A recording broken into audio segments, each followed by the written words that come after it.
Bismillahirrahmanirrahim. Assalamualaikum warahmatullahi wabarakatuh. Alhamdulillah, pada kesempatan pagi hari ini saya bisa hadir di ruangan Zoom ini bersama Pak Mustafa dan juga Miss Meli, membersamai para orang tua pembelajar yang insya Allah ini materi pengenalan dulu ya Miss Meli dan Pak Mus. Nanti kedepannya kami juga akan mengadakan pelatihan-pelatihan ataupun webinar-webinar serta mengaktifkan kembali klub Funmat. Pak Mus tadi belum cerita ya, atau udah cerita?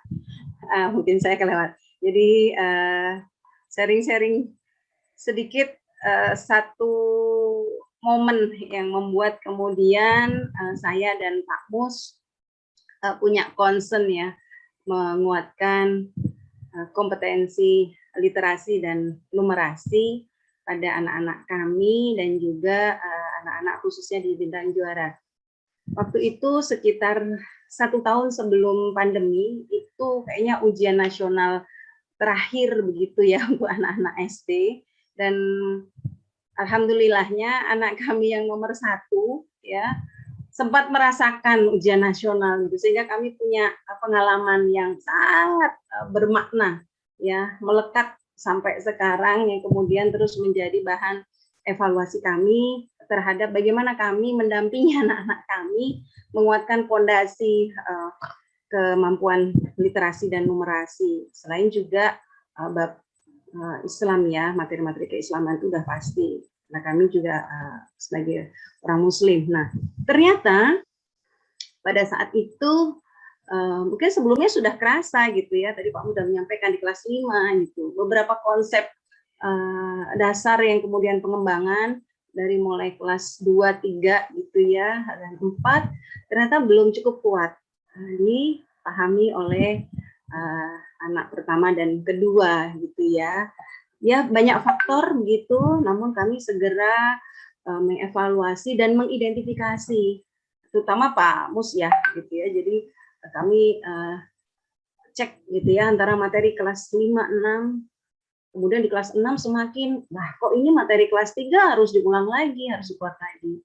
Alhamdulillah kami terus biar seru gitu ya, kami menawarkan ke beberapa teman-teman anak-anak, Kak Noval gitu ya, teman-teman ya, teman-temannya lah ya di sekolah maupun di klub bola dan lain sebagainya. Lalu saya juga tawarkan ke beberapa teman saya.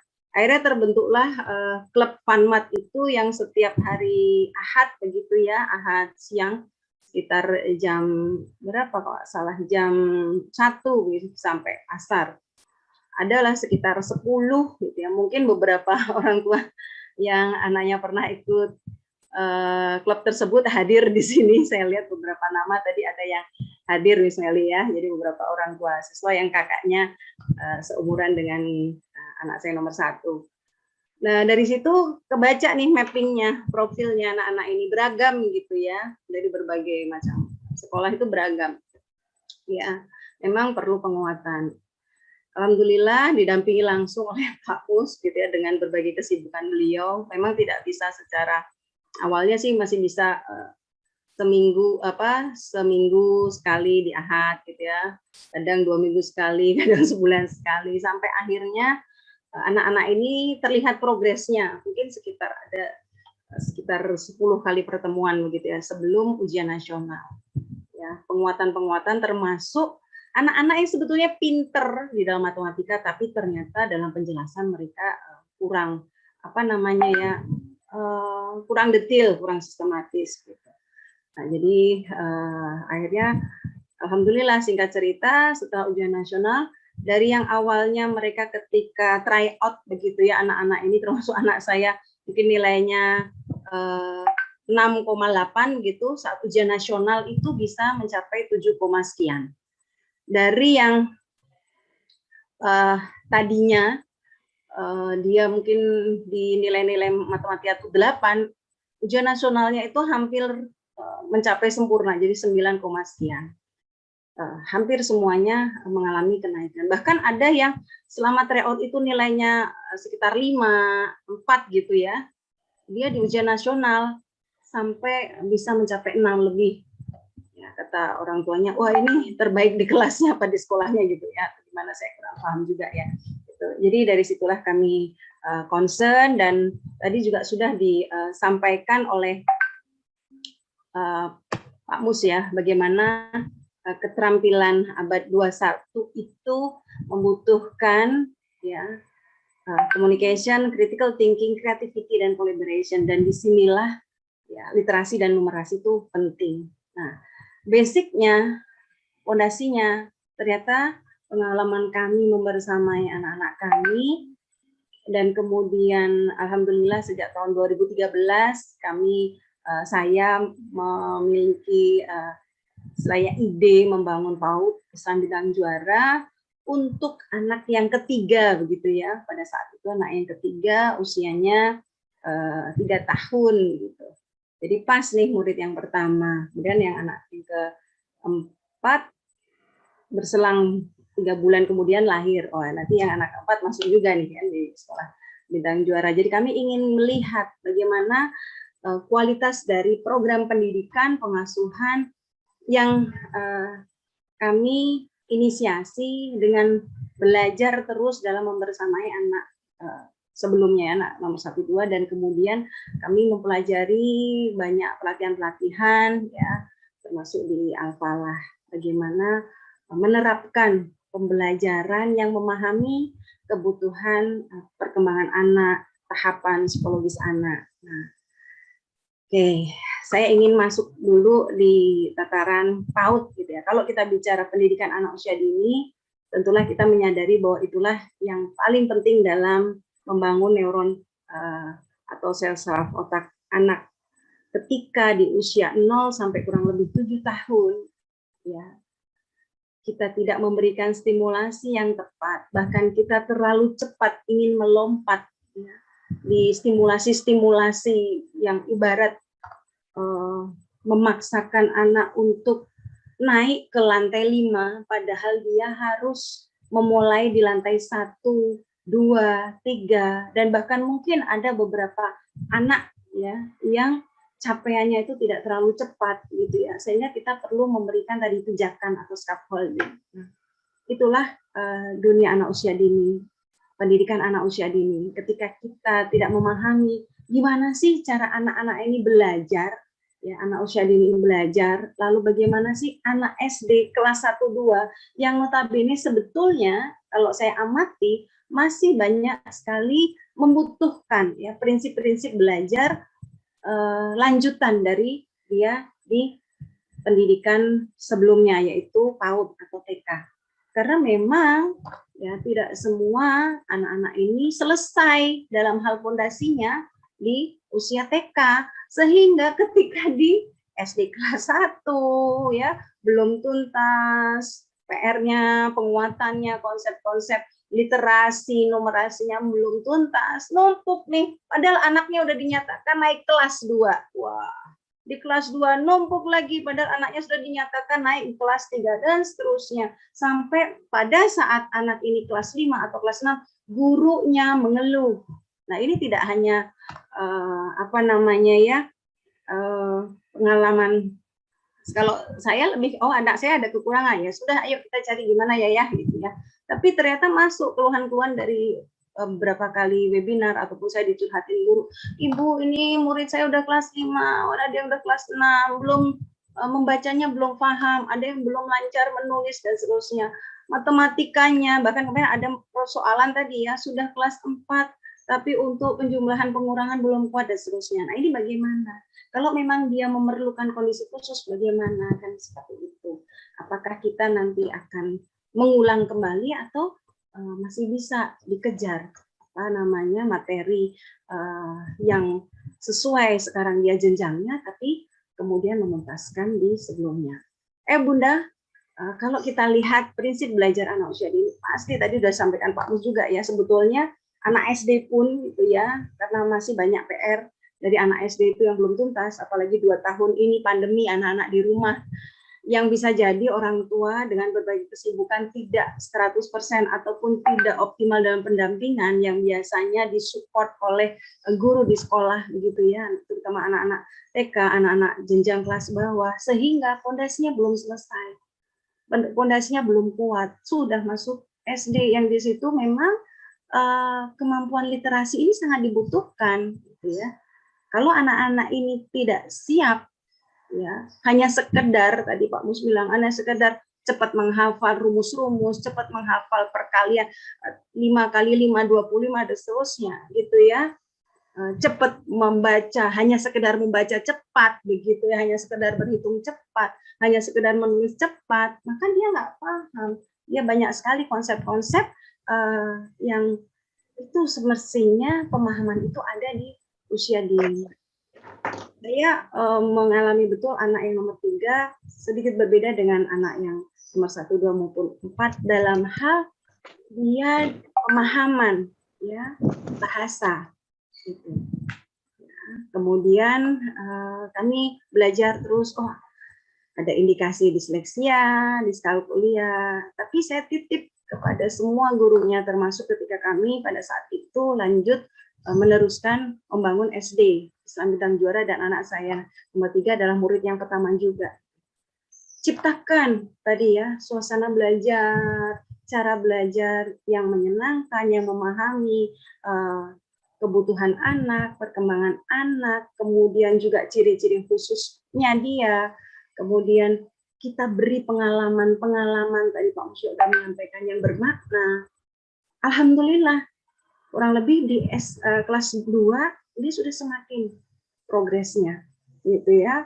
Dan singkat cerita sekarang kelas 5 bahkan kemarin sejak kelas 4 Pak Mus secara intensif menguatkan fondasi literasi numerasinya. Saya di literasi bahasa gitu ya, Pak Musnya di literasi numerasi. Pak Mus sampai tadi malam bilang itu Nabila konsepnya matematika, logik matematiknya, analisisnya sudah good gitu ya.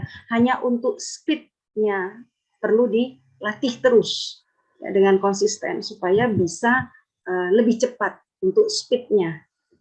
Nah, jadi seperti itu ayah bunda semuanya ya. Jadi kita lihat pada saat anak usia dini bermain dengan cara belajar dengan bermain. Kenapa? Karena itulah yang paling tepat untuk anak usia 0 sampai 7. Mereka harus betul-betul berinteraksi langsung dengan situasi, dengan media, ya. Harus betul-betul aktif, ya. Dia bisa mengeksplorasi semua bahan lingkungan, ya, termasuk ketika dia belajar konsep-konsep matematika, begitu ya. Harus dengan media-media yang konkret, ya, sehingga terbangun konsep abstraknya. Saya sering mengatakan begini ke anak-anak, terutama untuk memvisualisasi sesuatu. Coba ya, ingat ya kata-kata Bunda, amati, masukkan ke dalam otak. Oke, sudah masuk. Oke, masuk, ada di otak, sudah. Oke, sekarang gambar. Sekarang tulis. Jadi dia tetap melihat gitu ya, ketika anak saya memang masih ada PR waktu itu menggambar tentang manusia, menggambar tentang berbagai macam benda-benda, saya minta untuk mengamati. Nah, ternyata itulah ketika dia bisa mengoptimalkan semua ya inderanya dengan menggunakan multisensori gitu ya, maka dia bisa kemudian menginterpretasikan apa yang terbangun di dalam otaknya secara konsep abstraknya gitu ya. Oh, itu pohon, ciri-cirinya seperti ini. Oh, itu manusia ada ini. Dia gambar. Apakah gambarnya langsung mendekati manusia atau pohon itu atau mobil itu? Pasti tidak ya. Ada proses. Nggak apa-apa deh. Terus gambar lagi. Kadang saya bilang nggak perlu dihapus. Kamu selesaikan dulu. Nanti ambil kertas lagi, gambar lagi. Begitu seterusnya sampai betul-betul anak-anak itu bisa mengekspresikan ya, memvisualisasikan dan menginterpretasikan apa yang dia lihat, apa yang dia amati ya dalam bentuk tulisan dan gambar. Nah, ini penting untuk membangun konsep-konsep di dalam matematika. Kalau kita hanya sekedar menggunakan ya lembar-lembar kerja ya memang tidak salah gitu, tapi hanya gitu ya, tidak mengoptimalkan dia melihat, dia mendengar, dia merabakan gitu ya, dia bahkan kalau perlu membau gitu ya, atau kemudian mengecap, atau kemudian dia menceritakan, mengatakan dan mempraktekkan langsung, maka ya tidak akan utuh cara belajar dia gitu, dan bisa jadi membosankan gitu ya, kertas lagi, buku lagi ya, mungkin karena uh, caranya ya nggak bervariasi gitu ya, nggak membuat anak itu bisa mengeksplorasi lingkungan gitu ya, tidak bisa melakukan eksperimen, coba ya ini kalau kayak gini gimana ya jadinya apa ya. Ya, jadi kalau dengan media kan bisa ya. Jadi seperti itu, apalagi anak laki-laki. Saya pengalaman dengan Nadif ya begitu. Ketika dia sekarang sudah dihadapkan dengan banyak buku paket ya, kemudian ada yang memang dia sudah waktunya menulis begitu ya, kami tetap pakai metode-metode yang multisensori, konkret tadi ya, bahkan Pak Mus kasih challenge gitu ya, yang membuat anak ini tetap merasakan matematika tuh asik ya gitu ya. Matematika tuh gampang juga ya gitu ya. Bahkan kalau kami mengatakan kamu bisa menjawab, bisa menjelaskan, kadang anak menulis itu salah jawabannya. Jadi menghitungnya penjumlahan itu bisa kurang satu atau kelebihan satu. Pak Mus dan saya selalu mengatakan, oke, ini kenapa jawabannya seperti ini? Nah, kita udah tahu kalau itu jawabannya salah kan. Terus Bu Vivi bisa di slideshow. Oh, slideshow? Ya. Oke. Ya, enggak ya. Ketutupan nggak? Enggak apa-apa. Oke, baik. Ya. Jadi anak-anak melakukan itu dengan senang gitu ya, karena meskipun sekarang dia sudah SD dengan banyak paper and pencil, tapi tetap ada kegiatan yang mengoptimalkan seluruh inderanya. Dia juga bisa memperoleh tantangan-tantangan. Bahkan di dalam kehidupan sehari-hari ketika kita bepergian atau pas beres-beres rumah itu banyak sekali konten-konten matematika. Oke. Saya waktunya sampai jam berapa, Miss Meli? Sama ya kayak Pak Mus ya? Oke, nah relate ya ayah bunda semuanya, cara belajar anak usia dini sebetulnya dengan prinsip belajar matematika yang ini bukan sekedar hafalan dan hitungan. Ya. Bahwa matematika itu fitrah, jadi insya Allah setiap orang itu bisa dan pasti membutuhkan itu. Ya. Dan itu relate dengan kehidupan sehari-hari, bahkan konsep-konsep operasi bilangan, aljabar, kemudian geometri, ya bahkan nanti algoritma. Kalau Pak Mus, saya diskusi dengan Pak Mus itu, oh ternyata dalam kehidupan sehari-hari ketika saya sebagai psikolog gitu ya, melihat capaian perkembangan anak, harusnya di sini ternyata ada yang sudah tercapai, ada yang belum. Nah itu juga bagian tadi konsep-konsep aljabar gitu ya Pak Mus ya. Jadi ternyata dalam kita menjalani profesi juga, meskipun kita tidak melakukan hitungan-hitungannya gitu ya, ataupun konsep yang persamaan gitu ya, atau misalnya fungsi dan korespondensi secara langsung, tapi ternyata itu membutuhkan konsep dasarnya. Bagaimana kita bisa menganalisa suatu masalah, kemudian memunculkan alternatif solusi, dan kita bisa eksekusi, dan bahkan sampai ke to create, to innovate. Nah itu betul-betul kerasa ya teman-teman Bapak Ibu semuanya gitu ya, ya Bunda semuanya. Jadi kalau anak-anak itu ya kita langsung judge, oh kamu memang ini ya lemah ya, kamu memang nggak bakat ya di matematika gitu ya, ya sudah tadi mindsetnya udah langsung anjok, udah dia udah antipati sama matematika, dan ini sebaiknya tidak kita sampaikan ke anak kita, apalagi kemudian kita menceritakan bahwa kita juga dulu nggak pintar matematika ya gitu ya, atau nggak suka matematika ya. Dan ternyata matematika itu membutuhkan juga tadi ya, karena melibatkan seluruh indera, dia juga membutuhkan kemampuan ya, kematangan motorik kasar dan halus. Karena juga nanti di sini terkait bagaimana ketika belajar ya, konsep-konsep matematika itu membutuhkan atensi, membutuhkan kontrol emosi. Ya, bagaimana anak siap untuk mendengar aktif, menyimak, bukan sekedar duduk diam, tapi mendengar aktif, menyimak, lalu dia memberikan respon yang tepat. Pemahaman berbahasa, bukan sekedar 1+1 sama dengan 2, tapi 1 itu maknanya apa?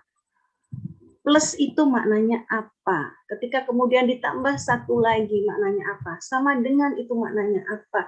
2 maknanya apa? Pun begitu ketika dalam bentuk soal cerita. Bisa saja soal ceritanya tidak menyebutkan bahwa ini harusnya dijumlahkan, ini harusnya dikurangi. Bisa saja misalkan ada suatu soal gitu ya, ketika Nadif ulang tahun, Nadif mendapatkan hadiah mobil-mobilan Hot Wheels dari Bunda 2 buah mobil.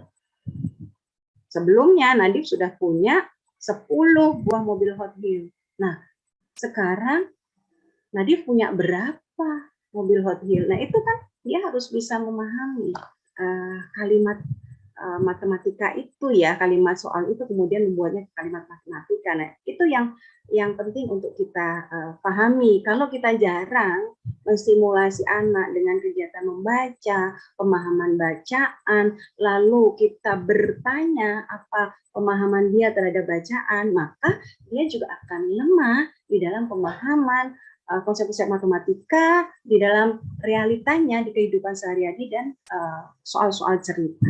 Dan ternyata kemarin ketika kami mendampingi anak kami kelas 5 di dalam uji coba ANBK ya, soalnya soal cerita dan anak-anak merasa, kok ini kayaknya belum diajarin, padahal itu sebetulnya mau mengarah ke perkalian gitu ya.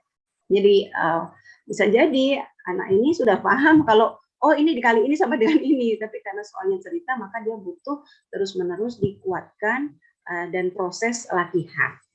Kemudian logika dan imajinasi. Jadi tidak bisa hanya sekedar logika. Nanti saya akan menunjukkan contoh gimana sih matematika ini bisa juga membutuhkan kemampuan imajinasi. Artinya ketika kita meminta anak memprediksi sesuatu, nah itu sebetulnya juga konsep matematika ya, melakukan perkiraan begitu ya, taksiran gitu ya. Kalau hanya sekedar logik saja gitu ya, maka tidak terbangun nanti konsep mental matematika yang lebih luas yang menimbulkan teori-teori misalnya taksiran, peluang. Nah, itu yang perlu kita juga eksplorasi lagi. Jangan sampai anak-anak hanya terpaku pada hanya satu soal ini saja. Kita tidak mengembangkan soal-soal yang lebih challenging gitu ya. Nah, ini tadi yang saya sampaikan bahwa pada saat nanti di tingkat yang lebih tinggi lagi ya, di dalam tingkatan tahap perkembangan otak yang paling tinggi di manusia, dia memiliki fungsi eksekutif di mana anak ya sudah memiliki kemampuan untuk memberikan atensi dalam rentang yang cukup lama. Dia bisa fokus. Kemudian ketika dia menyimak dengan fokus, maka informasi bisa dia terima dan diolah dengan optimal. Lalu kemudian dia bisa melakukan perencanaan, akan menjawab apa, akan merespon apa, gitu ya. Lalu dia bisa mengambil keputusan dan menyelesaikan masalah sehingga pada akhirnya tercapailah kreativitas atau itu yang masuk kepada high order thinking skill. Nah, ini kalau tidak kita latih sejak usia dini, tidak bisa tiba-tiba nanti di SMP atau SMA anak kita akan terbiasa dengan pola berpikir yang sistematis dan sampai ke kreatif. Sehingga ketika anak dikatakan terampil, maka dia membutuhkan pemahaman konsep yang paling dasar, yang kuat, dan latihan, serta interaksi dengan lingkungan, karena itu yang paling memberikan pengalaman bermakna. Oke, baik.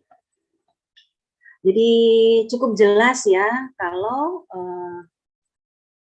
kita tadi ya pahami cara belajar anak usia dini, bahkan kemudian terkait dengan prinsip-prinsip belajar di dalam memahami konsep matematika, ternyata bukan hanya sekedar hafalan dan hitungan.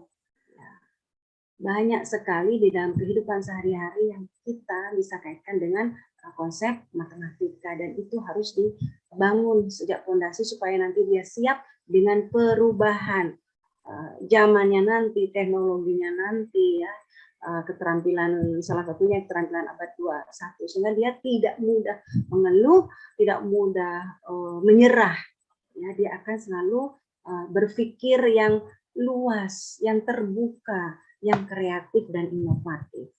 Baik, kita masuk ke materi matematika. Apa saja sih?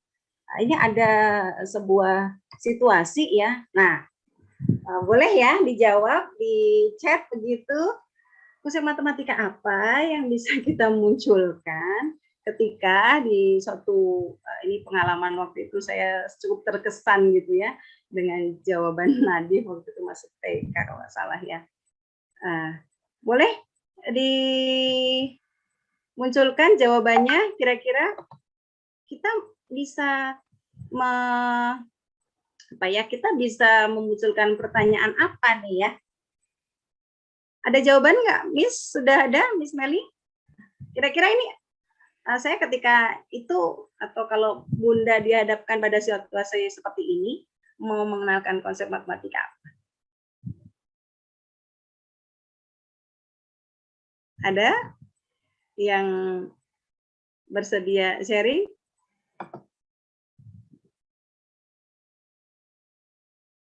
Miss Meli? Ada? Oke, saya baca dulu ya. Perkalian. Berkalian.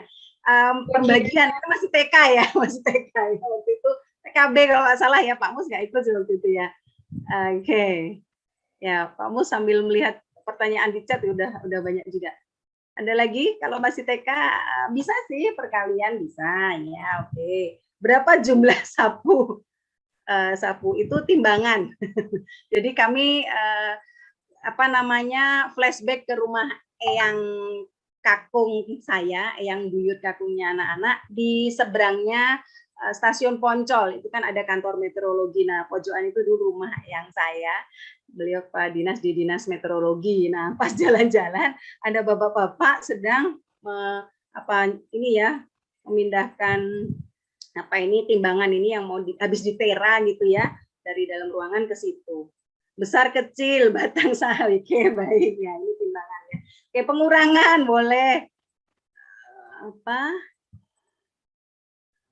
Lagi ini penjumlahan, mengapa diletakkan berdiri bukan lebahan? Oke, keren jawabannya. Oh, kira sapu enggak? Ini timbangan. Baik, ya. Saya waktu itu cuman begini, Kak, lihat tuh, bapaknya lagi mindahin timbangannya, habis dicek ketepatannya, gitu ya. Itu banyak apa sedikit segitu, gitu ya? Banyak apa sedikit pokoknya itu? Banyak lah. Oh, banyak. Gitu ya. Terus menurutmu kira-kira kalau sebanyak itu gitu ya, jumlahnya berapa tuh alat timbangan? Gitu ya. Nah, ini taksiran ya Pak Mus ya. Saya cuma gitu aja. Setelah saya bilang banyak gitu ya, kira-kira ada berapa ya? Yang saya takjub gitu ya, Nadif langsung bilang, ya pasti 100 lah gitu. Karena saya tadi memberikan pijakan itu banyak atau sedikit kalau segitu jumlahnya. Banyak. 100 lah gitu. Mungkin nggak anak itu menjawab 10, 20 gitu. Mungkin ya, mungkin. Tapi bisa juga nggak mungkin kalau anak-anak itu sudah terbiasa ya kita kuatkan beberapa konsep di awal ya. Nah, itu tadi nanti konsep apa. Jadi 100 lah. Coba kamu tanya. Lalu saya bilang, coba kamu tanya Bapak itu jumlahnya kira-kira ada berapa? Dia tanya. Ya, sebenarnya ada videonya, cuma saya lupa mana nyimpennya. Dia tanya, Pak, ini jumlah berapa? Bapak itu jawab 110. Ya, 110. Jadi tidak 100 persis, tapi ada jawaban Nadif mendekati benar. Ya, mendekati benar. Artinya sudah mendekati jawabannya si bapak ini yang tahu persis jumlah timbangan itu ada 110. Anak saya bilang, ya 100 lah gitu ya dengan PD-nya tanpa menghitung. Nah, kan nggak perlu kan saya ngajak dia menghitung, itu lama banget pasti nanti ya, apalagi udah disusun serapi itu. Saya cukup minta dia konfirmasi si bapak. Bunda semuanya, memang di dalam proses saya dan Pak Mus mendampingi anak-anak banyak sekali proses belajar ya. Kami evaluasi apa yang belum kuat di anak sebelumnya dan di jenjang sebelumnya pada anak itu, sehingga ada terus perbaikan-perbaikan gitu ya di anak selanjutnya begitu ya. Sehingga pada saat di anak 3 dan 4 khususnya Nadif ini yang waktu itu masih usia dini, betul-betul kami kuatkan fondasi konsep-konsep matematikanya dengan real life, dengan kegiatan sehari-hari yang bermakna, yang menyenangkan, ya tadi ya, bermain, yang menantang, ya, dan itu butuh proses, butuh pendampingan. Kita nggak bisa menyerahkan saja kepada misalkan ya pada guru yang ada di sekolah atau guru les. Tidak masalah sih kalau kita mau panggil guru les, tapi apakah betul kita sampai tidak paham konsep matematika bahkan di usia dini gitu ya, dan di usia SD yang mungkin masih basic, ataukah mungkin kita tidak ada waktu. Tadi kalau Pak Mus cerita, sekarang kami ya kurang lebih udah 2 tahun 3 tahun ini mempersering gitu ya, tebak-tebakan mengandung logika matematika juga sebelum tidur gitu, selain kemampuan literasi. Oke, terima kasih Ayah Bunda ya, sehingga betul sih bisa di ya besar kecil bisa juga sih ya, tapi ini kan ukurannya sama sebenarnya ya. Kenapa diletakkan berdiri? Nah, itu mungkin lebih kepada logika ya, apa namanya, analisa ya. Oke, baik, terima kasih ya Bunda. Saya lanjutkan. Jadi apa sih sebetulnya konsep-konsep matematika pada usia dini? Bismillah, ini sudah berusaha saya apa ya, runutkan dari yang paling basic. Jadi yang pertama adalah anak-anak semestinya dikenalkan dulu pada identifikasi ciri fisik benda. Ya. Ketika anak usia 0 sampai 2 tahun, 0 sampai 2 tahun, mereka belajar mengenal lingkungan ya, dengan mengoptimalkan segala fungsi gerak tubuhnya, ya, 0 sampai 2 tahun. Ya, maka sebaiknya siapapun yang mengasuh anak itu adalah orang dewasa yang paham betul apa kebutuhan anak usia 0 sampai 2 tahun. Tubuhnya itu ya sarana dia untuk belajar mengenal lingkungan sekitarnya, interaksi tubuhnya, dirinya secara fisik ya dengan lingkungan sekitar. Sebaiknya bisa dipegang, bisa dibau, bisa dilihat, didengar, gitu ya, betul-betul real. Tidak menggunakan perangkat teknologi dalam bentuk handphone, ya, laptop, tablet, 0 sampai 2 tahun. Lalu 2 sampai 4 tahun, nah ini ya 2 sampai ya kurang lebih 4 tahun ya, mulai dia ya dengan media mainan. Kemudian lanjut di 4 sampai kurang lebih 7 dengan bermain. Ya, mainan dan bermain ini menjadi satu satuan di anak usia dini yang sudah 2 tahun lebih sampai 7 dengan mengenal benda yang menjadi media dia belajar, benda konkret yang dia bisa eksplorasi, dia bisa manipulasi, ya, bentuknya, warnanya, ukurannya, gitu ya, kegunaan atau fungsinya. Jangan sampai kita tidak mengenalkan itu. Nah, kalau kita mau menggunakan suatu benda tidak sesuai fungsinya, maka kita juga harus memberi informasi. Kita alih fungsi ya, kasur ini boleh kok dijadiin trampolin, tapi spraynya mungkin dilepas dulu, jadi dia bisa dibuat fungsi sebagai trampolin. Ya, karena pernah juga anak-anak kami juga seperti itu ya, mengalami fase itu. Setelah dia puas ya dengan bermain trampolin itu ya sudah tidak membutuhkan lagi mainan. Tapi kalau semakin dilarang, tidak dijelaskan ciri fisiknya, fungsi kegunaannya, ya dia akan terus penasaran. Lalu bentuk, nah bentuk ya sebaiknya bangun datar dulu, ya cirinya, ya kemudian ada garis lurusnya yang mendatar, ya yang tidur ya mendatar gitu ya, yang berdiri vertikal seterusnya misalnya apa, atau lengkung ya, kita bisa mengenalkan lingkaran dulu, kemudian persegi, persegi panjang, baru segitiga, dan bangun ruang nanti kalau sudah di TK kurang lebih di mungkin 5 tahun ya, 5 atau 6 tahun ya. Kalau lingkaran berarti bangun ruangnya nanti bola ya. Kalau lingkaran itu kan bulat ya, kalau bola bundar seperti itu. Terus persegi yang sama sisi menjadi kubus ya. Nah, seperti itu nanti di TK. Tapi untuk di 2, 3, 4 ya mungkin masih perlu dikuatkan bangun datar. Dan konsep warna, beberapa anak yang saya jumpai di TK belum kuat di konsep warna, bahkan warna primer. Nah, kenapa? Padahal dia sangat senang mewarnai. Nah, ini.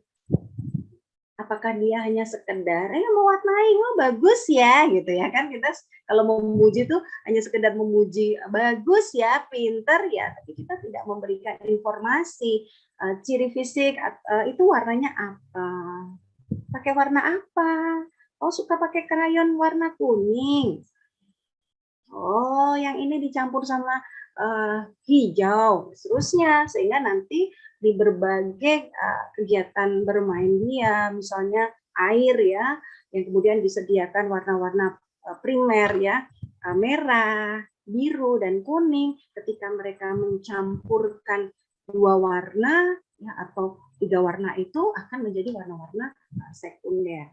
Nah, itu kegiatan di keseharian anak-anak yang bisa kita ciptakan di rumah ya. Apalagi kalau dengan pandemi ini banyak anak usia dini yang masih di rumah. Lalu konsep ukuran, kita tidak meminta anak sekedar mengukur ini berapa sentimeter ya, karena nanti konsep ukuran ini memang akan mengarah ke pengukuran ya. Misalnya besar, kecil, memperkirakan tadi ya, banyak, sedikit, itu kan dia kalau udah kenal ya, sudah clear di identifikasi fisik ini, pasti dia akan bisa mengenal. Dan kemudian ada panjang, pendek, tinggi, rendah ya, jangan sampai salah nih ya.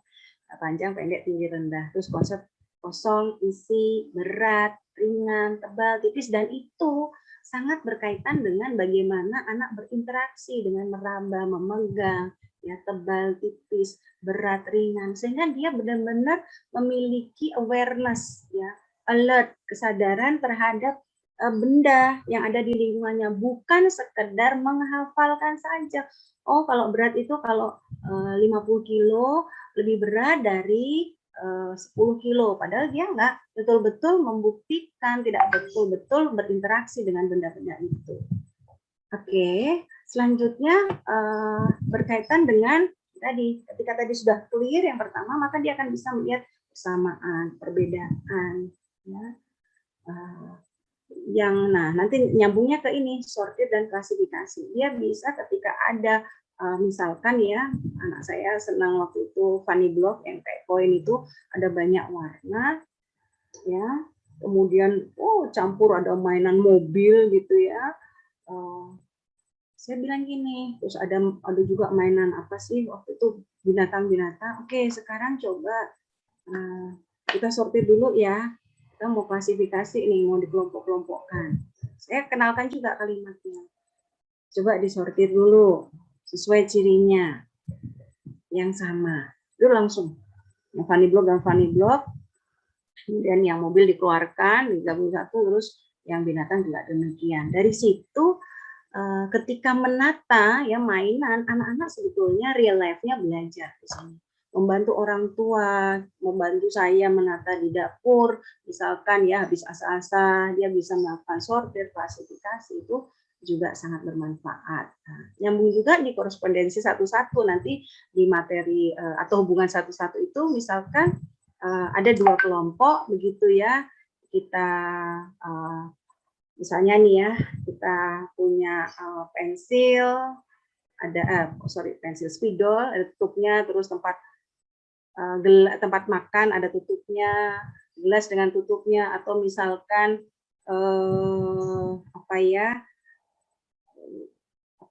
sendok dengan garpu misalkan ya, gitu ya, atau sepatu dan kaos kaki. Kita jadikan 2 kelompok gitu ya. Nah, minta anak untuk menghubungkan mana pasangan yang memasangkan yang tepat. Itu korespondensi satu-satu ya. Jadi betul-betul anak-anak dihadapkan pada benda-benda yang ada di lingkungan sekitar yang itu memang pasangannya yang tepat gitu ya. Nah, contohnya seperti itu. Kalau misalnya nanti mau diarahkan kepada misalnya pakai pen pensil ya, nanti biasanya anak-anak sudah mulai interest dan siap ya di usia TK ya gitu ya. Tapi tetap ada activity yang menyenangkan, yang langsung konkret.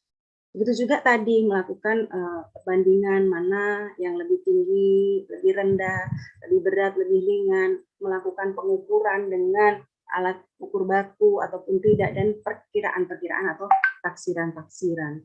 Ya, akhirnya nanti anak-anak juga kita kenalkan kepada pola-pola, yaitu semacam ada pola ketika benda itu misalkan anak-anak mau meronce ya, ada pola ya meronce yang anak-anak munculkan ya. Dia bisa saja waktu itu ya dia memunculkan idenya, tetapi pada akhirnya nanti dia juga bisa menyusun pola dengan membaca pola yang ada. Nah, kalau itu nanti pembahasannya lebih detail ya kita di kelas-kelas selanjutnya. Ya, dan juga anak bisa melakukan urutan dari yang paling kecil, lebih besar lagi, paling besar atau lebih rendah, paling rendah, lebih tinggi dan paling tinggi. Nah, itu kemudian kita sampai kepada konsep-konsep yang lebih kompleks di anak-anak TK, A, TK, B, karena mereka sudah lengkap konsep-konsep basicnya tadi. Jangan lupa tetap menggunakan benda konkret. Ya, banyak anak SD kelas 1 masih lemah di sini ya karena konsep yang awal tadi tidak dikuatkan. Oke, saya tayangkan ini ya. Jadi ini kegiatan waktu itu masih TK A kalau nggak salah ya. Itu berapa? 4 kali 3. Sebetulnya kita tidak secara khusus mengajarkan perkalian, tapi belajar penjumlahan yang berulang. Karena dia memang sudah di sebelumnya sudah terlatih ya. Kali masih 3. 4 kali 3. 4 kali 3. 4 kali 3. Oke. Bentar, 4 kali 3 berapa dulu jumlahnya? Ya.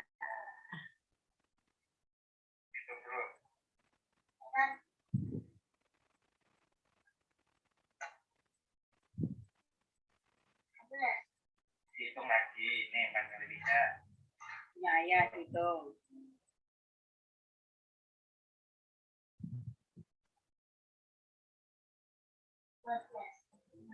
Kiraan begitu. Ya. Oke. Ini tayangan dari saya, Miss Meli. Monggo kalau mau lanjut di diskusi ya. Nanti ada beberapa tayangan yang lain. 4 kali. Nah, ini tadi yang korespondensi satu-satu. Ini contoh klasifikasi. Miss Meli, waktunya masih ada nggak? Masih ya? Kalau masih saya tayangkan. Sampai jam 11 ya. Oke, saya tinggal nayangin beberapa kegiatan ya. Ini klasifikasi berdasarkan warna, ya. Kemudian saya agak cepet deh, karena kan ini juga motorik ya.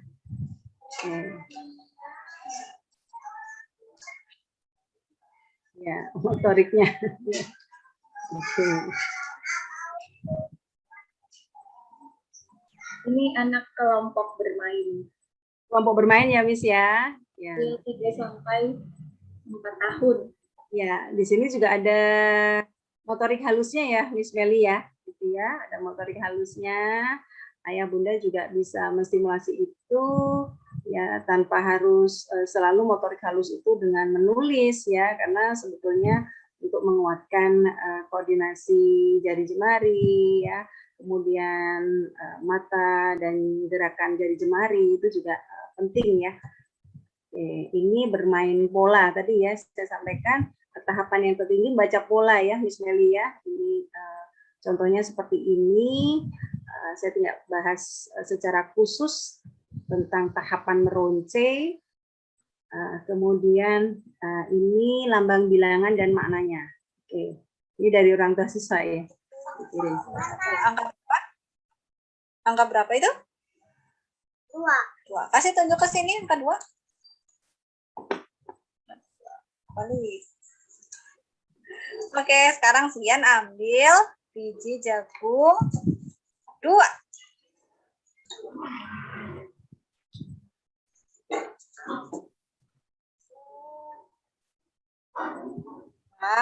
Pintar. Lagi. Ambil kertas lagi. Ini kelas apa Miss Meli? Berapa ya? Kelompok T3. 4A. KA ya. Biji jagungnya ambil berapa? Coba. Angka berapa? Baik, saya lanjutkan berikutnya. Ini pengukuran ya, Miss Meli. Nah, ini juga berdasarkan evaluasi kami di Litbang waktu itu ya, sehingga kakak-kakak TK sudah mulai dikenalkan kegiatan pengukuran benda, gitu ya, dengan alat ukur baku timbangan. Mereka tidak belajar tentang kilogramnya, tapi mereka bisa melihat gitu ya. Di situ ketika mereka memasukkan beras yang agak banyak, maka dibutuhkan ini apa nih namanya Miss ya, pemberat-pemberat yang mana gitu ya. Mereka bisa membandingkan, bisa mengeksplorasi kalau berasnya hanya sedikit gitu ya. Dan itu betul-betul anak melakukan percobaan gitu ya, mengeksplorasi, tidak sekedar mereka langsung diberikan kertas-kertas untuk apalagi sekedar mengetahui angka 30 kilo dibandingkan 10 kilo berat yang mana, tidak seperti itu. Nah, ini juga eksplorasi pengukuran berat benda dengan alat ukur tidak baku, karena memang kakak TKB waktu itu perlu penguatan ini, maka ada kesempatan untuk belajar langsung ya di sekolah sebelum mereka naik ke SD. Ini membandingkan ya Miss Meli ini ya, membandingkan ya dua jerigen berat yang mana, anak merasakan betul begitu. Jadi ya Miss Meli? Oh iya, tadi konsep berat dan ringan. Nah, konsep berat dan ringan ya kan. Mengukurnya kan tidak baku ya, tidak pakai ukuran timbangan begitu ya, tapi dengan dua ini dirasakan oleh anak itu sendiri gitu ya, setelah dia mau. Kemudian itu Bu, saya ingat boleh. Waktu itu Pak Mus memberi masukan kepada kami yang di PAUD terkait banyak sekali kesulitan anak-anak di SD seperti itu. Jadi Miss Meli harus punya timbangan katanya seperti itu. Ya, karena hanya nanti Pak Mus boleh bahas ya Pak. Ya, yang ini ya Miss ya. Ini kelihatan kok timbangannya masih baru. Apa hubungannya timbangan ini dengan konsep matematika yang lebih lanjut di SD? Nanti Pak Mus boleh. Saya komenan langsung aja deh. Boleh. Monggo, silakan. Jadi gini, Bapak Ibu semua, ini karena efek saya mendampingi anak-anak saya, begitu ketika masuk ke materi aljabar persamaan, penggunaan sama dengan itu masih bingung bahwa sisi kanan sama dengan sisi kiri, begitu ya. A plus B kuadrat misalkan begitu, sama dengan 2A ditambah 15, gitu ya. Atau seperti apa Pak? Itu ternyata masih bingung, ya, makanya wah ini harus dikenalin timbangan nih, gitu ya, sejak di PAUD, sehingga bahwa di sini bisa memberikan informasi bahwa oh ini beratnya sama dengan ini, padahal bentuknya berbeda, gitu ya. Dan nanti ketika penerapan ke matematika, persamaannya berbeda tidak masalah. Oh ini berarti sebetulnya sama nilainya. Nah, kayak gitu ya. Termasuk ketika misalkan begini, ini saya lagi tekankan ke Nabila misalkan. Yang namanya 5 itu sama dengan 5/1. Ketika kemarin misalkan 1/2 atau 2/3 kali N sama dengan 5 misalnya gitu ya. Nah ini kan bisa dikerjakan dengan yang tadi gitu ya, yang tadi saya tuliskan A per B sama dengan C per D gitu ya. Nah di situ kan saling silang tuh, lalu kok 5? Lah ya 5 itu sama dengan 5/1. Coba kamu kali silang hasilnya seperti apa. Lah itu kan sebelum sisi kanan sisi kiri itu saya mau menekankan di situnya. Ya biar paham gitu, dari awal. Ya, Itu. terjawab. Karena itu sudah di kelasnya Mistia, anak-anak bermain dengan timbangan. Oke. Ya, nanti Pak Mus juga akan menjelaskan beberapa materi SD ya Pak Mus ya, dari base ini ya, karena nyambung sebetulnya tadi ya dengan aljabar, geometri, kemudian algoritma gitu ya Miss. Ya, saya terakhir ini ya, saya menutup penjelasan dari saya dengan slide yang ini, ayah bunda semuanya, bapak ibu guru yang juga mungkin hadir di sini gitu ya. Nikmati pendampingan kita dalam proses belajar anak ya, termasuk di dalam menguatkan fondasi matematika, karena ini sangat bermanfaat untuk kehidupan depan anak-anak kita. Juga harus menjadi pemimpin ya, kemudian harus menjadi pencipta teknologi yang bermanfaat ya untuk dirinya, keluarganya, dan agamanya serta bangsa dan negara. Satu, pahami kebutuhan anak, kebutuhan tahapan perkembangan anak. Fitrahnya anak itu semuanya senang belajar, termasuk belajar matematika. Kita pahami anak kita butuh yang seperti apa sih secara perkembangan, begitu ya. Tahapannya gimana sih, kondisi khusus anak bagaimana. Kami punya 4 anak, punya capaian perkembangan yang ada perbedaan dan ada beberapa kondisi khusus ya, bukan berarti berkebutuhan khusus saja, tapi ada kondisi khusus.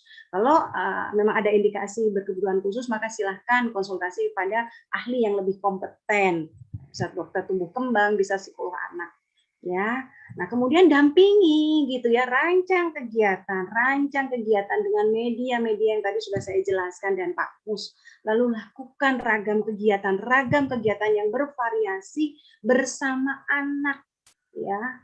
Banyak sekali alternatif kegiatan di rumah yang bisa kita ciptakan, sehingga tidak hanya tergantung kepada kegiatan di sekolah saja. Kalau memang dibutuhkan les, silahkan, tapi jangan mengesampingkan yang namanya poin dampingi.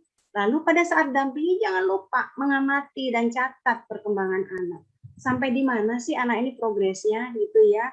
Kalau di rumah, orang tua pasti jauh lebih efektif, efisien ya dalam mencatat dan mendampingi perkembangan anaknya, karena jumlah muridnya lebih sedikit, betul ya. Nah, di sekolah dia juga bisa, tapi bisa jadi tidak terlalu optimal. Nah, ketika ya karena jumlah muridnya bisa jadi lebih banyak kan gitu ya.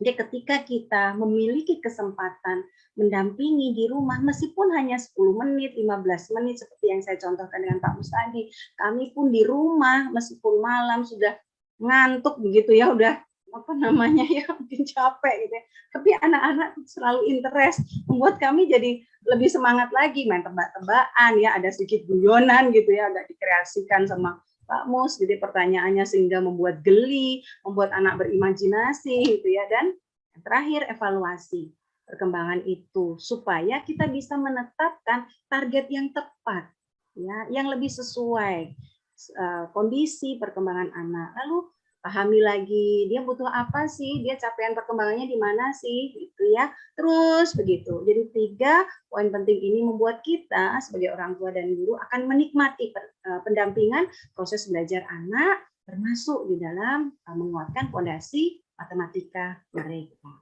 Demikian yang bisa saya sampaikan, Miss Meli. Terima kasih Ayah Bunda. Mudah-mudahan bisa dilanjut diskusi.